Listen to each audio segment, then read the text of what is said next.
Come, take a journey with us up the Paulins Kill River. Often called a little unsubstantial river, its importance to the people of the watershed could not be larger. It's not the mighty Mississippi or the wild and adventurous Colorado. It's a gentle, calm river that has enriched the lives of the people of Sussex and Warren Counties for centuries. The river has many stories to share with us. The unseen story of its birth from the melting Wisconsin glacier. The saga of man's journey through time in the valley, from the hunter of woolly mammoths to modern man. The tragic tale of the collision of the Native American culture with European colonial expansion. And hopefully, we can add the story to tell our grandchildren of how we came together and conserved the riches of the Paulins Kill. Our story starts with more than a river. It must include the entire watershed. One cannot be considered without the other. Unlike the sandy coastal plain of southern New Jersey, the watershed valley of the Paulins Kill has ridges with elevation and flat floodplains of forests and fields. Covering 177 square miles, the watershed makes up most of the ridge and valley physiographic province of the state. The river begins in Sussex County around Newton. First flows north, then west, then changes direction once again to flow southwest for a total of 41 miles until it empties into the lower Delaware Wild and Scenic River. The northern boundary of the watershed is a collection of gentle hills in Branchville, Frankfort, Lafayette, and Sparta townships.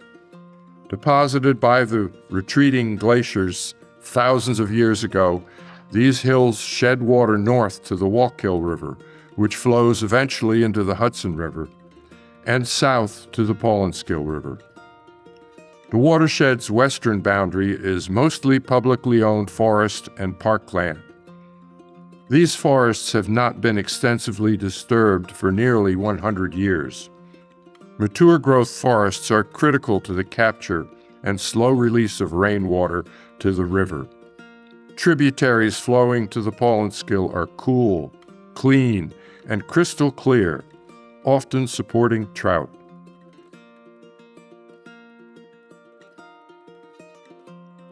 Many rare and endangered species are making their last stand here in the forests of the northwest corner of New Jersey. Home to an abundance of wildlife and varied plant communities, an increasing number of visitors are often rewarded by the sighting of black bears, wild turkeys, bald eagles, and occasionally the bobcat. The eastern boundary of the watershed is also special, seen here far in the distance.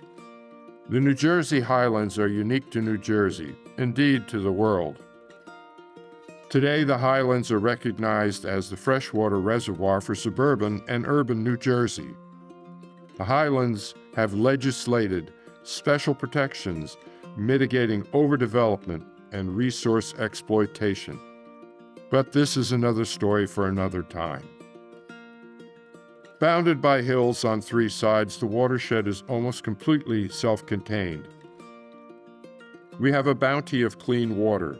Most streams feeding the river from all sides are designated as C1 trout production tributaries, one of the highest state water quality ratings. There is little degraded or polluted water being sent downstream by others. The future of the Paulins Kill will be decided by us. The choices we make as a community will determine its future.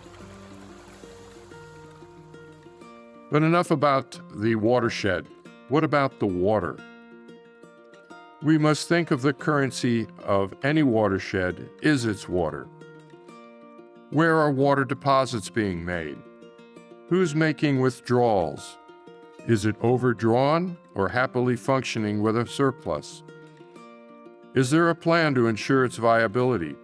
Or are we destined to follow the Colorado River watershed where, no matter what actions are taken, the watershed faces inevitable bankruptcy? What does our balance sheet predict for the future? Do we even have an integrated plan to get through the coming critical times of continued climate change?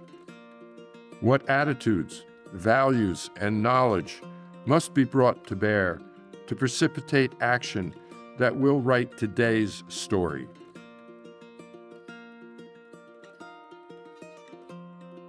What do we need to understand about the watershed's wetlands? Are they swamps, marshes, bogs, moors, fens, or lakes or rivers? Or do we have all of these different water resources to understand and consider? This is not flyover country, but it is certainly drive-over country. Most of us pass by or over elements of the watershed every day and never note nor understand their interconnectedness. 95% of the valley residents depend on well water from the ground for their drinking water. Do we even know anything about our below-ground aquifer, bedrock that delivers cool, clean water to our faucets, is easily destroyed by ignorance and apathy? The unseen underground river of the watershed is out of sight and out of mind, till we can no longer drink it.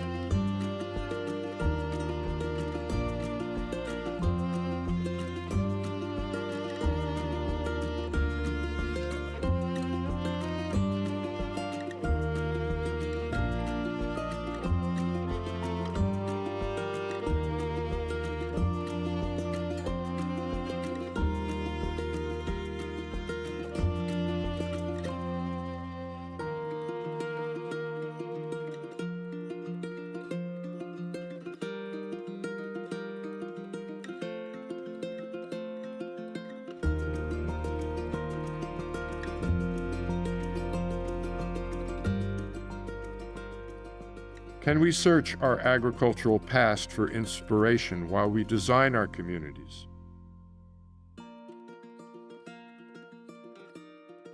Is there an economically viable pathway to support and return to small, homestead-style farming? Can we quench our thirst and satisfy our hunger, implementing restorative farming practices that return carbon to the soil instead of fueling climate change by stripping our soils of carbon and other nutrients?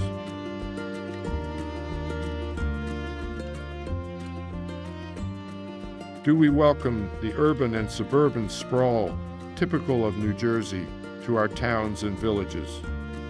Do we write ordinances that only support business development, or do we insist on considering the consequences from different viewpoints before adopting the rules our communities live by? Let's commit to undoing the damage of the past, removing dangerous and useless dams. Let's restore our wetlands to their natural state. For years, draining a swamp was never considered to have consequences other than enhancing development benefits. Let's wage war on the epidemic of invasive species destroying land and water. Most important, let's teach our children and our families to enjoy and nurture the beauties of our homeland.